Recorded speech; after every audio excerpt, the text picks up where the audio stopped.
ಹಾಗೂ ಇನ್ನುಳಿದ ಎಲ್ಲ ನನ್ನ ಹಾಲು ಮತ್ತು ಸಮಾಜ ಬಾಂಧವರು, ಇವತ್ತಿನ ದಿವಸ ನಾವು ಬೆಳಗಾವಿ ಜಿಲ್ಲಾ ಕುರುಬರ ಸಂಘದಿಂದ ಹಾಗೂ ಕರ್ನಾಟಕ ರಾಜ್ಯ ಪ್ರದೇಶ ಕುರುಬರ ಸಂಘ ಎಲ್ಲ ತಾಲೂಕಾ ಹಾಗೂ ಜಿಲ್ಲಾ ಮತ್ತು ರಾಜ್ಯ ಕುರುಬರ ಸಂಘದಿಂದ ಇವತ್ತಿನ ದಿವಸ ಪತ್ರಿಕಾಗೋಷ್ಠಿಯನ್ನು ಮಾಡ್ತಾಯಿದ್ದು, ಇವತ್ತಿನ ಈ ವಿಷಯದ ರಾಜಕೀಯ ವಿದ್ಯಮಾನಗಳ ಬಗ್ಗೆ ಶ್ರೀಮಾನ್ಯ ನಮ್ಮ ನೇತಾರರಾದ ಸಿದ್ದರಾಮಯ್ಯನವ್ರನ್ನು ಸ್ವತಃ ಈ 2 ವರ್ಷ ಅಧಿಕಾರದಲ್ಲಿ ಇರುವಾಗಿನಿಂದಲೂ ಸಹಿತ ಅವರಿಗೆ ಫಸ್ಟ್ ಡೇ ಅವರು CM ಆದಾಗಿನಿಂದಲೂ ಸಹಿತ ಈ ಒಂದು ಕಿರುಕುಳ ಸಾಮಾನ್ಯ ಆಗಿಬಿಟ್ಟಿರುತ್ತದೆ.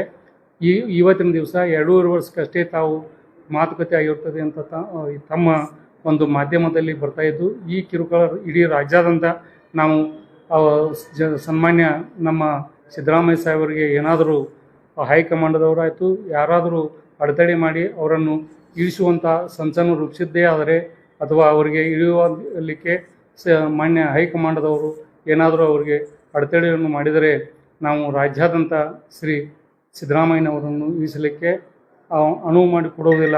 ಮತ್ತು ಕರ್ನಾಟಕ ರಾಜ್ಯ ತುಂಬ ನಮ್ಮ ಹಾಲುಮತ ಸಮಾಜದಿಂದ ಅವರು ಒಂದೇ ಹಾಲುಮತ ಸಮಾಜಕ್ಕೆ ಒಂದೇ ಸೀಮಿತ ಆಗಿ ಉಳಿದಿಲ್ಲ. ಅವರು ಹಿಂದುಳಿದ ನಾಯಕರಿರ್ಬೋದು, ಅಲ್ಪಸಂಖ್ಯಾತರ ಜನ ಇರ್ಬೋದು, ಹಿಂದುಳಿದವರು ಇರ್ಬೋದು, SC ST ಜನ ಆಗಿರ್ಬೋದು, ಎಲ್ಲ ಒಂದು ಶೋಷಿತ ನಾಯಕರ ಆಗಿ ಹೊರಹೊಮ್ಮಿರುತ್ತಾರೆ. ಆ ದಿಸೆಯಲ್ಲಿ ಅವರನ್ನು ಒಂದೇ ಕಮ್ಯುನಿಟಿಗೆ ಹೋಲಿಸದೆ ಅವರು ಎಲ್ಲ ಒಂದು ಬಡವರ್ಗದ ಅಲ್ಪಸಂಖ್ಯಾತರ ನೇತಾರರು ಆಗಿ ಇವತ್ತಿನ ದಿವಸ ಅವರಿಗೆ ಯಾವುದೇ ಒಂದು ಅಡಚಣೆ ಮಾಡದೆ, ಯಾಕಂದರೆ 2.5 ವರ್ಷಕ್ಕೆ ಅಷ್ಟೇ ಅವರು ಆಯ್ಕೆ ಮಾಡಿಲ್ಲ. ಇಡೀ ಕರ್ನಾಟಕ ರಾಜ್ಯದ ಜನರು ಸಿದ್ದರಾಮಯ್ಯನವರ ನೇತೃತ್ವದಲ್ಲಿ ಈ ಸರ್ಕಾರ ಬಂದಿರುತ್ತದೆ. ಈ ಸರ್ಕಾರಕ್ಕೆ ಮಾನ್ಯ ಸಿದ್ದರಾಮಯ್ಯನವರ ಒಂದು 5 ವರ್ಷ ಅಧಿಕಾರವನ್ನು ಜನಪರ ಆಡಳಿತವನ್ನು ಕೊಡಲಿ ಅಂತ ಹೇಳಿ ರಾಜ್ಯಾದ್ಯಂತ ಎಲ್ಲ ದೀನದಲಿತರಿರ್ಬೋದು, ಇವತ್ತಿನ ಹಿಂದುಳಿದ ಮತ್ತು SC ST ಜನಾಂಗದ ಎಲ್ಲ 70% ನಾವು 70% ಜನರು ಅವರಿಗೆ ಅಧಿಕಾರಕ್ಕೆ ಸಿದ್ದರಾಮಯ್ಯನವರು ಬರಲಿ ಅಂತ ಹೇಳಿ ಈ ರಾಜ್ಯಾದ್ಯಂತ ಒಕ್ಕೊರಲಿನಿಂದ ಓಟವನ್ನು ಮುಖಾಂತರ ಅವರಿಗೆ ಹಾಕಿ ಸಿದ್ದರಾಮಯ್ಯನವರೇ ಇರಬೇಕಂತ ಹೇಳಿ 70% ಎಲ್ಲ ಹಿಂದುಳಿದವರು ಇರ್ಬೋದು, ಇವತ್ತು SC ಇರ್ಬೋದು, ST ಇರ್ಬೋದು, ಅಲ್ಪಸಂಖ್ಯಾತರು ಇರ್ಬೋದು, ಎಲ್ಲ ಜನಾಂಗದವರು ಅವರು ಸಿದ್ದರಾಮಯ್ಯನವರೇ ಇರಬೇಕಂತ ಒಕ್ಕೊರಲಿನಿಂದ ಎಲ್ಲ ಒಂದು ರಾಜ್ಯಾದ್ಯಂತ ಮತದಾರರು ಒಂದು ಆಸೆ ಇರುತ್ತದೆ. ಮತ್ತು ನಮ್ಮ ಹಾಲುಮತ ಸಮಾಜದ ಇಡೀ ರಾಜ್ಯಾದ್ಯಂತ ಇದ್ದು ಏನಾದರೂ ಸಿದ್ದರಾಮಯ್ಯ ಸಾಹೇಬರಿಗೆ ಏನಾದರೂ ಅಡೆತಡೆಯನ್ನು ಮಾಡಿದರೆ ಅವ್ರನ್ನು ಇಳಿಸಲಿಕ್ಕೆ ಸಂಚನ್ನು ರೂಪಿಸಿದರೆ ರಾಜ್ಯಾದ್ಯಂತ ಒಂದು ಉಗ್ರ ಹೋರಾಟವನ್ನು ಎದುರಿಸಬೇಕಾಗುತ್ತದೆ ಅಂತ ಹೇಳಿ ನಾನು ನನ್ನ ಈ ಒಂದು ಮಾಧ್ಯಮ ಮಿತ್ರರಿಗೆ ಮಾಧ್ಯಮ ಮುಖಾಂತರ ಎಲ್ಲ ಒಂದು ಹೈಕಮಾಂಡ್ದವ್ರಿಗೆ ನಮ್ಮ ಪತ್ರಿಕಾ ಮಾಧ್ಯಮದವ್ರಿಗೂ ಮುಖಾಂತರ ನಾನು ತಿಳಿಸುತ್ತೇನೆ. ಈಗ ಅವರು 10 ವರ್ಷ ಅಧಿಕಾರ ಅನುಭವಿಸಿದ್ದಾರೆ. ಕಾಂಗ್ರೆಸ್ ಪಕ್ಷದಲ್ಲಿ ಇಲ್ಲ, ಹಂಗೇನಾಗಿಲ್ಲ.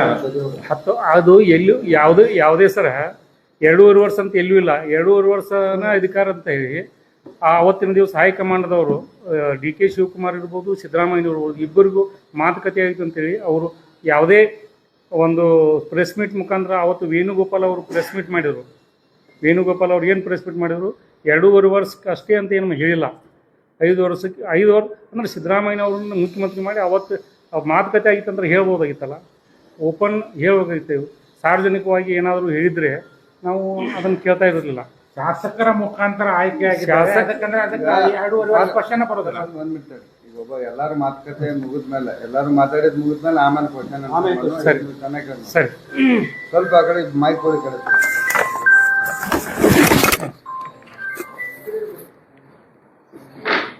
ಇನ್ನೊಂದು ಸ್ವಲ್ಪ ಕೊಡೋಣ.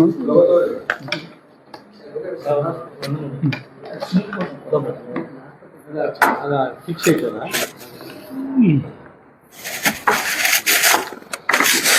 ಈ ಮೈಕ್ ಆ ಕಡೆ ಮಲಗಿಸಿ ಬಿಡ್ರಿ, ಇದೇನು ಉಪಯೋಗಿಲ್ಲ. ಮಾಧ್ಯಮದ ಸ್ನೇಹಿತರೆ, ಕರ್ನಾಟಕ ಪ್ರದೇಶ ಕುರುಬ ಸಂಘ ಬೆಂಗಳೂರು ರಾಜ್ಯದಲ್ಲಿ ಬೆಳಗಾವಿ ಜಿಲ್ಲಾ ಕುರುಬ ಸಂಘ ಕರ್ನಾಟಕ ಪ್ರದೇಶ ಕುರುಬ ಸಂಘದ ವತಿಯಿಂದ ತಮ್ಮನ್ನು ಉದ್ದೇಶಿಸಿ ಸಿದ್ದರಾಮಯ್ಯನವರ ಪರವಾಗಿ ನಾವು ಅನಿವಾರ್ಯವಾಗಿ ಹೋರಾಟ ಮಾಡಬೇಕಾಗ್ತದೆ ಅಂತಕ್ಕಂಥ ಮಾತನ್ನು ಹೇಳಿಕ್ಕೆ ಇಚ್ಛೆಪಡ್ತೀವಿ. ಯಾಕಂದ್ರೆ 2.5 ವರ್ಷ 3 ತಿಂಗಳ ಇದು ನಿರ್ಣಯ ಮಾಡುವಂಥದ್ದು ಯಾವುದೂ ಮಾಧ್ಯಮದವರು ಅಲ್ಲ ಅಥವಾ ರಾಜಕೀಯ ವ್ಯಕ್ತಿಗಳು ಅಲ್ಲ. ಇದು ನಿರ್ಣಯ ಮಾಡುವಂಥವ್ರು CLP ಮತ್ತು ಹೈಕಮಾಂಡ್. CLPಯಲ್ಲಿ ನಿರ್ಣಯ ಏನಾಗೈತೆ ಅಂದ್ರೆ ಕರ್ನಾಟಕದ ಮುಖ್ಯಮಂತ್ರಿಯಾಗಿ ಸಿದ್ದರಾಮಯ್ಯನವರ ಆಯ್ಕೆ ಅಂತ ಅರ್ಥ ಆಗೈತೆ. ಅದು ಅದಕ್ಕೇನು ಸೀಮಿತವಾದ ಅವಧಿಯನ್ನು ಏನು ಹೇಳಿಲ್ಲ. ಅದರ ಜೊತೆಗೆ ಇದೇನು ಗುತ್ತಿಗೆ ಅಲ್ಲದು. 10 ವರ್ಷ ಯಾರು 7 ವರ್ಷ ಯಾರು ಬೇರೆದಾಗ ಬಿಟ್ಕೊಡ್ಬೇಕು ಅಂತ ಹಂಗೇನಿಲ್ಲ. ಇವತ್ತು ನಿತೀಶ್ ಕುಮಾರ್ 20 ವರ್ಷ ಆಯ್ತು ಮುಖ್ಯಮಂತ್ರಿ ಇದ್ದ. ಪಶ್ಚಿಮ ಬಂಗಾಳದಲ್ಲಿ ಭಟ್ಟಾಚಾರ್ಯರವರು ಜ್ಯೋತಿ ಬಸು 25 ವರ್ಷ CM ಇತ್ತು. ಅವರವ್ರ ಕೆಪಾಸಿಟಿ ಅದು. ಯಾರ ಮುಖಕ್ಕೆ ಮತ ಬರ್ತಾವೆ, ಯಾರು ವರ್ಚಸ್ವಿ ನಾಯಕರಲ್ಲ, ಯಾರ ಜೊತೆಗೆ ಜನ ಅದ. ಈ ಕರ್ನಾಟಕದ ಹಿಂದುಳಿದ ವರ್ಗ, ಅಲ್ಪಸಂಖ್ಯಾತರು, ದಲಿತರು 70% ಮಂದಿ ಸಿದ್ದರಾಮಯ್ಯನ ಪರವಾಗ್ಯದ. ಸಿದ್ದರಾಮಯ್ಯನವ್ರ ಪರವಾಗಿ ಅವ್ರು ಅದಾರ ಅಂಥೇಳಿ ಇವತ್ತು 136 ಸೀಟ್ ಆಯ್ಕೆ ಅದು. ಆಮ್ಯಾಗ 4 140 ಸೀಟ್ ಇವತ್ತು ಕಾಂಗ್ರೆಸ್ ಪಕ್ಷಕ್ಕೆ ಅದಾವಂದ್ರೆ ಅದಕ್ಕೆ ಕಾರಣ ಸಿದ್ದರಾಮಯ್ಯನವರು. ನೀವು 224 ಕ್ಷೇತ್ರದವು 130 ಕ್ಷೇತ್ರಗಳಲ್ಲಿ ಕುರುಬರು ನಿರ್ಣಾಯಕದಿರಿ. ಅಲ್ಪಸಂಖ್ಯಾತರು, ದಲಿತ ಮತ್ತು ಹಿಂದುಳಿದ ವರ್ಗ 70% ಜನ 160 ಕ್ಷೇತ್ರಗಳಲ್ಲಿ ನಿರ್ಣಾಯಕರಿದ್ದೀವಿ. ಆ ಒಂದು ಪ್ರತಿರೂಪವಾಗಿ ಕಾಂಗ್ರೆಸ್ ಸರ್ಕಾರ ಬಂದಿದೆ. ಸೊ ಈಗ ಯಾರು ಹೇಳಿದರು 2 ವರ್ಷ ಅಂತ ಯಾರು ಹೇಳಿದ್ದಾರೆ? ಎಲ್ಲಿ ಮಾತುಕತೆ ಆಗೈತಿ? ಯಾರಿಗೂ ಗೊತ್ತಿಲ್ಲ ಅದು. ಈಗ ಹೇಳ್ತಾರೆ 6 ಮಂದಿ ನಡುವಾಗಿ. 6 ಮಂದಿಯಾಗ ಯಾರು ಹೇಳ್ಬೇಕಲ್ಲ, ಹೈಕಮಾಂಡ್ದವ್ರು ಹೇಳ್ಬೇಕು, ಯಾರು ಹೇಳ್ಬೇಕು. ಸೊ ಅದಕ್ಕಾಗಿ ಮಾಧ್ಯಮದ ಮುಖಾಂತರ ನಾವು ಹೇಳೋದಂದ್ರೆ ಅನಿವಾರ್ಯವಾಗಿ ಸಿದ್ದರಾಮಯ್ಯನ ಪರವಾಗಿ ದಲಿತ ಹಿಂದುಳಿದ ಅಲ್ಪಸಂಖ್ಯಾತರು ಹೋರಾಟ ಮಾಡಬೇಕಾಗ್ತದೆ. ಆ ಒಂದು ದಿಶೆಯೊಳಗೆ ಇವತ್ತು ಕರ್ನಾಟಕ ಪ್ರದೇಶ ಕುರುಬರ ಸಂಘ ಇವತ್ತು ನಿರ್ಣಯ ತಗೊಂಡಿವಿ. ಇಡೀ ಕರ್ನಾಟಕದ ಪ್ರತಿ ಹಳ್ಳಿಯಲ್ಲಿ, ಪ್ರತಿ ತಾಲೂಕಿನಲ್ಲಿ, ಪ್ರತಿ ಜಿಲ್ಲಾ ಕೇಂದ್ರದಲ್ಲಿ ಉಗ್ರ ಹೋರಾಟವನ್ನು ಮಾಡ್ತೀವಿ. ಇವತ್ತೇನೋ ಸನ್ಮಾನ್ಯ ಸಿದ್ದರಾಮಯ್ಯನವರು, DK ಶಿವಕುಮಾರ್ ಅವರು ಇವತ್ತೇನೋ ಸಭೆ ಆಗೈತೆ ಅಂತ ಈಗ ಮಾಧ್ಯಮದ ಮುಖಾಂತರ ತಿಳಿದು ಬರತ್ತೈತಿ. ಒಂದು ವೇಳೆ ಸಿದ್ದರಾಮಯ್ಯನವರು DK ಶಿವಕುಮಾರ್ ಮಾತಾಡ್ಕೊಂಡು ಅದು ಶಾಂತಿಯುತವಾಗಿ ಬಗೆಹರಿದ್ರೆ ನಾವು ಸ್ವಾಗತ ಮಾಡ್ತೀವಿ. ಅದಕ್ಕೆ ನಮ್ಮದು ಸಮಸ್ಯೆ ಇಲ್ಲ. ಆದರೆ ಸಿದ್ದರಾಮಯ್ಯನವ್ರ ಮೇಲೆ ದಬ್ಬಾಳಿಕೆ ಮಾಡ್ತೀವಿ ಅಥವಾ ಒಬ್ಬ ಹಿಂದುಳಿದ ವರ್ಗ ನಾಯಕನ ಮ್ಯಾಗ ದಬ್ಬಾಳಿಕೆ ಮಾಡ್ತೀವಿ ಅಂದ್ರೆ ನಾವು ಅನಿವಾರ್ಯವಾಗಿ ಉಗ್ರ ಹೋರಾಟ ಮಾಡಬೇಕು.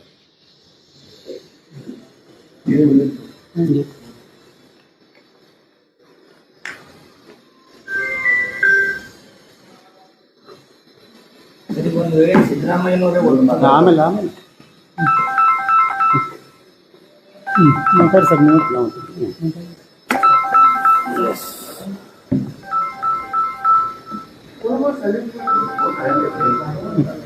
ಫೋನ್ ಸೈಲೆಂಟ್ ಮ್ಯಾಲೆ ಬರೋದು ಮೊಬೈಲ್ಗಳು ಸೈಲೆಂಟ್ ಬಿಲ್ಡಿಂಗ್ ಮ್ಯಾಗ ಬರ್ರಿ.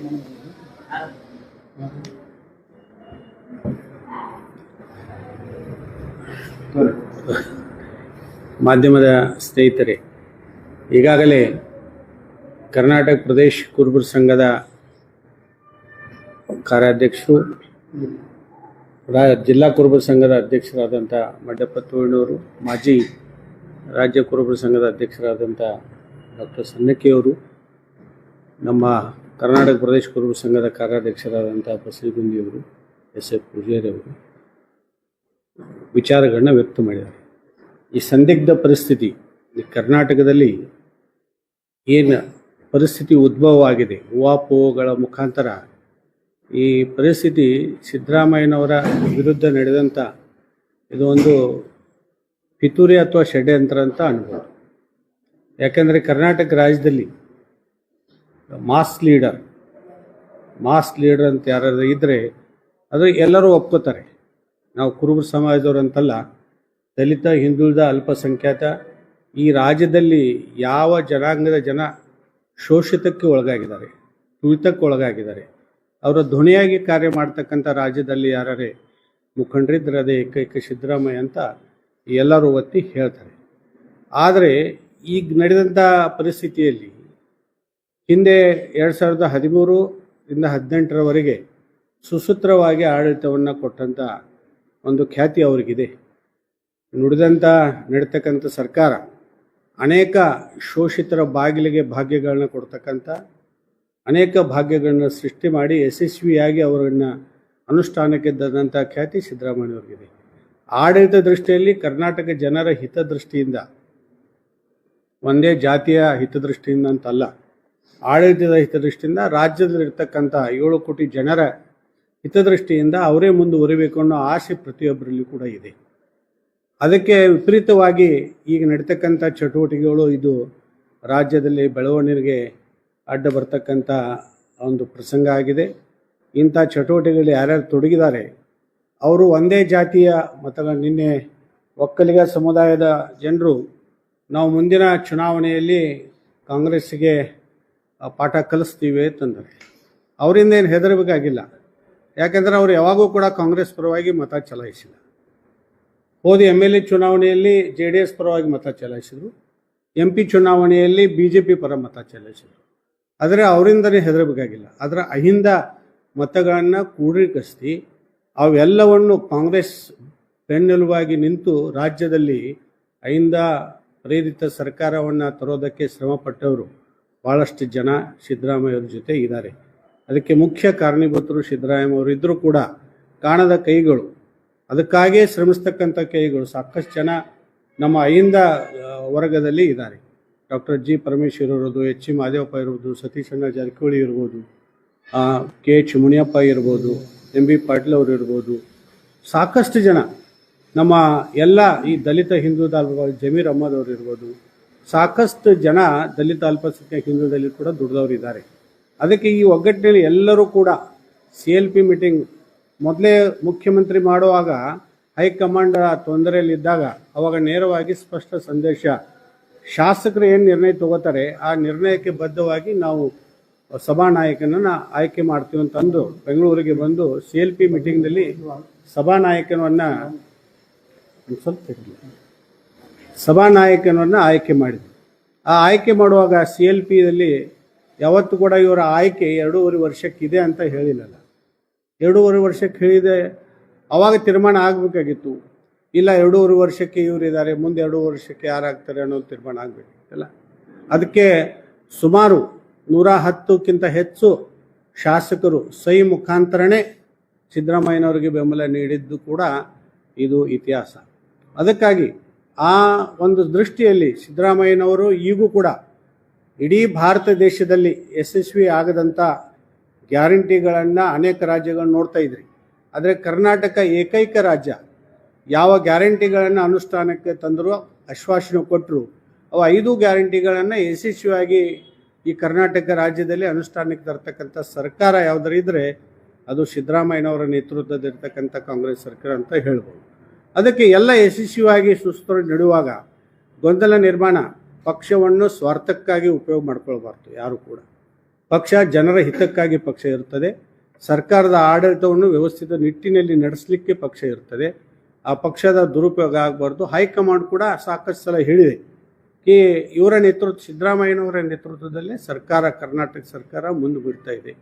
ಅದಕ್ಕೆ ನಾವೆಲ್ಲರೂ ಕೂಡ ಕರ್ನಾಟಕ ಪ್ರದೇಶ ಕುರುಬರ ಸಂಘದವರು ಯಾಕೆ ಮಾತಾಡಬೇಕಾಯ್ತು?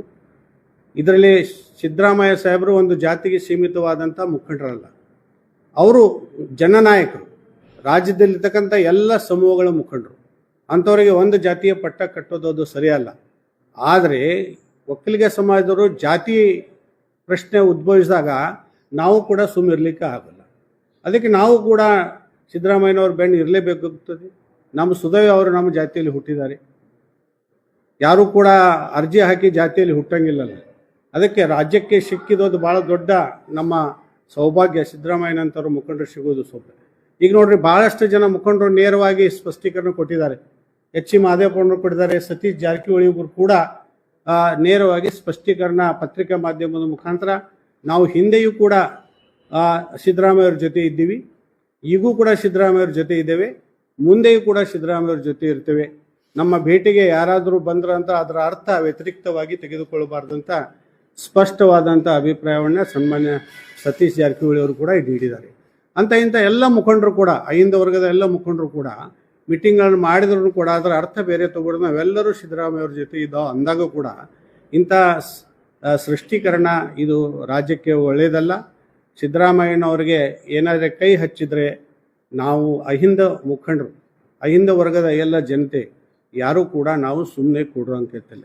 ಯಾಕಂದರೆ ಸಿದ್ದರಾಮಯ್ಯ ಸಾಹೇಬರು ಜನರಿಗಾಗಿ, ಜನರ ಒಳಿತಿಕ್ಕಾಗಿ, ನಾಡಿನ 7 ಕೋಟಿ ಜನರಿಗಾಗಿ ಸರ್ಕಾರವನ್ನು ನಡೆಸ್ತಕ್ಕಂಥ ಒಬ್ಬ ಮುಖ್ಯಮಂತ್ರಿ ಆಗಿರೋದರಿಂದ ನಾವು ಅವ್ರ ಬೆನ್ನಿಗೆ ಇರ್ತೀವಿ.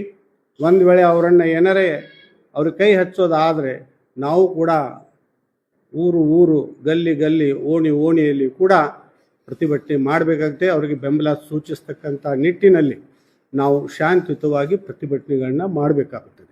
ಅದಕ್ಕಿಂತ ಮುಂಚೆ ಹೈಕಮಾಂಡ್ದವರು ಯೋಗ್ಯ ನಿರ್ಣಯ ತಗೊಳ್ತಾರೆ ಅಂತ ನಮಗೂ ವಿಶ್ವಾಸ ಇದೆ. ಆ ನಿರ್ಣಯವನ್ನು ಅವ್ರು ತಗೊಂಡು ಇದು ಗೊಂದಲವನ್ನು, ಯಾಕಂದರೆ ಖುದ್ದಾಗಿ ಇಮಿಡಿಯೇಟ್ ಕನ್ಫ್ಯೂಷನ್ನ ದೂರ ಮಾಡಿ ಅಂತ ಮುಖ್ಯಮಂತ್ರಿಯವರೇ ಹೈಕಮಾಂಡ್ಗೆ ಹೇಳಿದ್ದಾರೆ. ಕನ್ಫ್ಯೂಷನ್ ಬೇಡ, ದೂರ ಮಾಡಿ ಅಂತ ಹೇಳಿದ್ದಾರೆ. ಮತ್ತು ಹೇಳ್ತಾರೆ, ಈಗ ಒಬ್ಬರು ಬೆಂಬಲ ಹೇಳ್ತಾರೆ, ಆಶಯ ಮಾಡೋದು ನಾನು ಅಧ್ಯಕ್ಷ ಇದ್ದೇನೆ, ನಾನೇ ಮುಖ್ಯಮಂತ್ರಿ ಆಗಬೇಕು ಅನ್ನೋದು ಹಂಗಿಲ್ಲ. ಈಗ ಜಿ ಪರಮೇಶ್ವರ್ ಅವರು ಅಧ್ಯಕ್ಷ ಇದ್ದಾಗನೇ 2013ರಲ್ಲಿ ಕಾಂಗ್ರೆಸ್ ಸರ್ಕಾರ ಅಧಿಕಾರಕ್ಕೆ ಬಂತಲ್ಲ. ಅದೃಷ್ಟವತ್ತವಾಗಿ ಅವರು ಪಾಪ ಸೋತ್ರೆ ಕಾಂಗ್ರೆಸ್ ಅಧ್ಯಕ್ಷ ಅವರೇ ಇದ್ರಲ್ಲ. ಹಾಗಾಗಿ ಅಧ್ಯಕ್ಷ ಆದರೆ ಕೆಪಾಬಿಲಿಟಿ ನೋಡಿ ಆಗಲಿ, ಅವರ ಅದೃಷ್ಟ ನೋಡಿ ಆಗಲಿ, ಅಥವಾ ಅವರು ಮಾಡ್ತಕ್ಕಂಥ ಚಟುವಟಿಕೆಗಳು ನೋಡಿ ಆಗಲಿ, ಅಥವಾ ಪಕ್ಷಕ್ಕೆ ಶಕ್ತಿ ತುಂಬತಕ್ಕಂಥ ಕೆಲಸ ಆಗಲಿ, ಅಥವಾ ಜನರ ನಂಬಿಕೆ ವಿಶ್ವಾಸವನ್ನು ಗಳಿಸ್ತಕ್ಕಂತಾಗಲಿ, ಮಾಸ್ ಲೀಡರ್ಗೆ ಮನಗಳನ್ನು ಗೆಲ್ತಕ್ಕಂಥ ವಿಷಯ ಆಗಲಿ, ಇಂಥ ಎಲ್ಲ ದೃಷ್ಟಿಯಲ್ಲಿ ಯಾರು ಮುಂಚೂಣಿಯಲ್ಲಿರ್ತಾರೆ ಅವರಿಗೆ ಹೈಕಮಾಂಡು ಕೂಡ ಬೆಂಬಲ ಕೊಡ್ತಿದೆ, ರಾಜ್ಯದ ಜನತೆಯೂ ಕೂಡ ಮನ್ನಣೆ ಕೊಡ್ತಿದೆ. ಅದಕ್ಕೆ ಸಿದ್ದರಾಮಯ್ಯನವರು ಯಶಸ್ವಿಯಾಗಿ ಅವರು ಕಾರ್ಯ ಮಾಡ್ತಾ ಇದ್ದಾರೆ. ಅವರಿಗೆ ಯಾರೂ ಕೂಡ ಅಪಸ್ವರ ಎತ್ತಬಾರ್ದು, ಅವರನ್ನೇ ಮುಂದುವರಿಸಬೇಕಂತ ನಮ್ಮ ಕುರುಬ ಸಮಾಜದ ಪರವಾಗಿ ಅಷ್ಟೇ ಅಲ್ಲ, ನಾವು ಎಲ್ಲ ಹಿಂದುಳಿದ ಸಮಾಜದ ಪರವಾಗಿ ಕೂಡ ನಾವು ಆಶಯವನ್ನು ವ್ಯಕ್ತ ಮಾಡಿ ನನ್ನ ಇಲ್ಲಿ ಶಬ್ದಗಳಿಗೆ ವಿರಾಮ ಕೊಡ್ತೀನಿ. ಅವರು ನಾಷ್ಟ ಮಾಡ್ಯಾರ, ನೀವು ನಾಷ್ಟ ಮಾಡಿ ಡಿ.ಕೆ. ಶಿವಕುಮಾರ ಸಿದ್ದರಾಮಯ್ಯ ಅವ್ರು ಕೂಡ ನಾವು ಅವ್ರ ಜೊತೆಗಿದ್ದೀವಿ, ಅವ್ರು ನಮ್ಮ ಜೊತೆಗೆ ಅದಾರ ಅಂತ ಹೇಳ್ಕೊಂಡಾರ. ಅದಕ್ಕಿಂತ ಸರ್ ಹೇಳಿಲ್ಲ, ಒಂದು ವೇಳೆ ಹೊಂದಾಣಿಕೆ ಆದ್ರೆ ಸ್ವಾಗತ ಇದೆ, ಶಾಂತಿಯುತವಾಗಿ ಸ್ವಾಗತ. ನಮ್ಮ ಈಗ ಕರ್ನಾಟಕದ ನಾವು ಸಮಾಜದ ಬೇಡಿಕೆ ಏನು, ಡಾಕ್ಟರ್ ಸಣ್ಣಕ್ಕಿ ಅವರು ಮಡ್ಯಪ್ಪನವರು ಹೇಳಿದರು, ಈ ಎಲ್ಲ ಮತಕ್ಷೇತ್ರಗಳಲ್ಲಿ ನಮ್ಮ ಸಮಾಜದ ಮತಗಳು ನಿರ್ಣಾಯಕವಾಗಿವೆ. ನಮ್ಮ ಮತಗಳಿಂದ ಆಯ್ಕೆಯಾದಂಥ ಕಾಂಗ್ರೆಸ್ ಶಾಸಕರಿದ್ದಾರೆ. ನಾವು ಕೇಳ್ತೀವಿ ಅವರಿಗೆ, ನಾವು ನಿಮಗೆ ಮತ ಹಾಕಿದ್ದೀವಪ್ಪ, 40,000, 50,000, 20,000, 30,000 ಮತಗಳನ್ನು ನಿಮ್ಗೆ ಹಾಕಿದ್ದೀವಿ. ಯಾರಿಗೆ ನೋಡಿ ನಾವು ಸಿದ್ದರಾಮಯ್ಯನವರಿಗೆ ನೀವು ಕೈ ಬಲಪಡಿಸ್ತೀರಿ ಅಂತ ನೋಡಿ ನಿಮಗೆ ಮತಗಳನ್ನ ಹಾಕಿದ್ದಾರೆ. ಅದಕ್ಕೆ ನಾವು ಅವರಲ್ಲಿ ವಿನಂತಿ ಮಾಡ್ಕೊಳ್ತೀವಿ, ನೀವು ಸಿದ್ದರಾಮಯ್ಯವ್ರ ಜೊತೆ ಇರಿಯಪ್ಪ, ಅವ್ರ ಕೈ ಬಿಡಕ್ಕೆ ಹೋಗಬೇಡ್ರಿ, ನಾವು ನಿಮ್ಗೆ ಬೆಂಬಲವಾಗಿ ಇದೇವಲ್ಲ, ಮುಂದೆ ಇರ್ತೀವಿ, ಸಿದ್ದರಾಮಯ್ಯನ ಕೈ ಬಲಪಡಿಸ್ರಿ ಅಂತ ಹೇಳ್ತೀವಿ ಇಷ್ಟೇ. ಅದು ಅವ್ರಿಗೆ ಬಿಟ್ಕೊಟ್ಟು ವಿಷಯ ಸರ್. ಈ ನಮ್ಮ ಕಡೆ ಬರಂಗಿಲ್ಲಲ್ಲ, ಇದು ಭಾಗದಲ್ಲಿ ಬರಂಗಿಲ್ಲಲ್ಲ, ಅದು ಮೈಸೂರು ಡಿವಿಷನ್ಗೆ ಅಷ್ಟೇ ಸಂಬಂಧಪಟ್ಟ ಬೇಡಿಕೆ ಇಡೋದು ಸರ್ವಸಾಮಾನ್ಯ. ಒಬ್ಬ MLA ಆಗದವನು ನಾನು MLA ಆಗ್ಬೇಕಂತಾನೆ, MLA ಆದವನು ನಾನು ಮಂತ್ರಿ ಆಗ್ಬೇಕಂತಾನೆ, ಮಂತ್ರಿ ಆದವನು ನಾನು ಮುಖ್ಯಮಂತ್ರಿ ಆಗ್ಬೇಕಂತಾನೆ.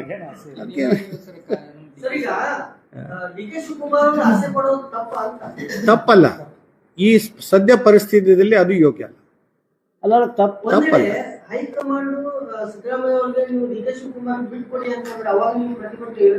ಮುಖ್ಯಮಂತ್ರಿ ಮೇಲೆ ಏನಾದ್ರೂ ಒಂದು ಕಪ್ಪು ಚುಕ್ಕಿ ಇರ್ಬೇಕು, ಅವ್ರು CLP ಇಂದ ಶಾಸಕರ ಮತದಾನದಿಂದ ಹೋರಾಟ ಇರುತ್ತೆ ಸರ್. ಸಿದ್ದರಾಮಯ್ಯನವ್ರಿಗೆ ಕೈ ಹಚ್ಚಿದ್ರೆ ಹೋರಾಟ ಇದ್ದೇ ಇರುತ್ತೆ. ಯಾಕಂದ್ರೆ ಅವರು CLP ನಾಯಕರಾಗಿ ಎಲ್ಲ ಶಾಸಕರು 5 ವರ್ಷಕ್ಕಾಗಿ ಅವ್ರನ್ನ ಆಯ್ಕೆ ಮಾಡಿದ್ದಾರೆ. ಯಾರು ಕೂಡ 2.5 ವರ್ಷಕ್ಕಂತ ಹೇಳಿಲ್ಲಲ್ಲ. ಅವ್ರ ಮೇಲೆ ಏನಾದ್ರೂ ಅಪವಾದ ಬೇಕಲ್ಲ.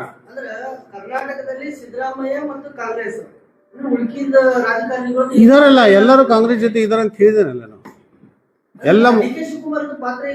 ಅಲ್ಲ, ಪಾತ್ರ ಇಲ್ಲ ಅಂತ ಹೇಳಿಲ್ಲ. ಯಾರು ಹೇಳಿದ್ರು ಪಾತ್ರ ಇಲ್ಲ ಅಂತ? ಆಸೆ ಇರುತ್ತೆ, ಯಾರಿಗಿರೋಲ್ಲ. ಸರ್ ಮಾನ್ಯ ಸತೀಶ್ ಜಾರಕಿಹೊಳಿ ಸ್ಟೇಟ್ಮೆಂಟ್ ಕೊಟ್ಟಾರ, ಆಯ್ಕೆ ಆಗಲಿಕ್ಕೆ ಸಿದ್ದರಾಮಯ್ಯ ಮತ್ತು ಡಿ.ಕೆ. ಶಿವಕುಮಾರ್ ನೇತೃತ್ವ ಮಾಡಿದ್ರು, ಎಲ್ಲರೂ ಒಪ್ಕೋತೀವಿ. ಬಟ್ ಕಾಂಗ್ರೆಸ್ ಪಕ್ಷ ಬರಲಿಕ್ಕೆ ಈ ಕರ್ನಾಟಕದ ಎಲ್ಲ ಜನರ ಸಹಕಾರ ಎಲ್ಲ ನಾಯಕರ ಹೋರಾಟ ಇದು ಒಬ್ಬರ ಮುಖಕ್ಕೆ ಭೋಟ್ ಬರ್ತಾವೆ. ಒಂದೇ ಉದಾಹರಣೆ ಹೇಳ್ಬೇಕಂದ್ರೆ ಸಿದ್ದರಾಮಯ್ಯ ಮಾಸ್ ಲೀಡರ್. ಸಿದ್ದರಾಮಯ್ಯ ಇವತ್ತು ಕರ್ನಾಟಕದ ಯಾವುದೋ ಹಳ್ಳಿಗೆ ಹೋದ್ರೂ ಯಾವುದೂ ವೆಹಿಕಲ್ ಮಾಡೋದನ್ನ 10,000-20,000 ಮಂದಿ ಕೂಡ್ತಾರಂದ್ರೆ ಅದು ತನ್ನಿಂತಾನೆ ಕೂಡ. ಇವತ್ತು ಡಿ ಕೆ ಶಿವಕುಮಾರ್ ಅವರು ಒಂದು ಸೀಮಿತವಾದ ಪ್ರದೇಶದ ನಾಯಕರು. ಸಿದ್ದರಾಮಯ್ಯ ಹಂಗಲ್ಲ, ಇಡೀ ಕರ್ನಾಟಕ ಲೀಡರ್. Thank you.